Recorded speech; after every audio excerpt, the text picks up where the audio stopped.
നീ ഇവിടുന്ന് ഇറങ്ങിയാ നിന്റെ അമ്മേനെ കെട്ടി ഇറങ്ങിയാ നീ എന്റെ മോൻ. നിന്റെ അപ്പൂപ്പന്റെ കുടുക്ക, നിന്റെ തന്തയുടെ കിണ്ടി, നിന്റെ ഉപ്പമാടെ അവലൂസ് പണി,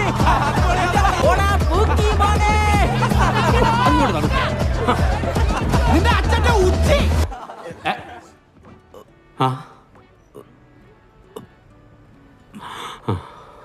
ആരുടെ അച്ഛനെ വിളിച്ചത്? ആരാ അത്? എന്തിനടാ ഇങ്ങനെ മോശം വാക്കൊക്കെ ഉപയോഗിക്കുന്നേ? അത് സാറിന് വിഷമാവില്ലേ? ഒന്നുമില്ലല്ലോ, അദ്ദേഹം ഒരു പോലീസുകാരനല്ലടാ. സത്യം. ദയവേത് ഞാൻ പിന്നെയും പറയാണ്, ഇവിടെ ഫാമിലീസ് ഒക്കെ ഉള്ള പ്ലീസ് അസഭ്യം പറയരുതേ. ഇതെന്റെ അപേക്ഷയാണ്. കാവലാണ് കാക്കി, അത് മറക്കരുത്. നമ്മളവരെ ബഹുമാനിക്കണം, അപമാനിക്കരുത്.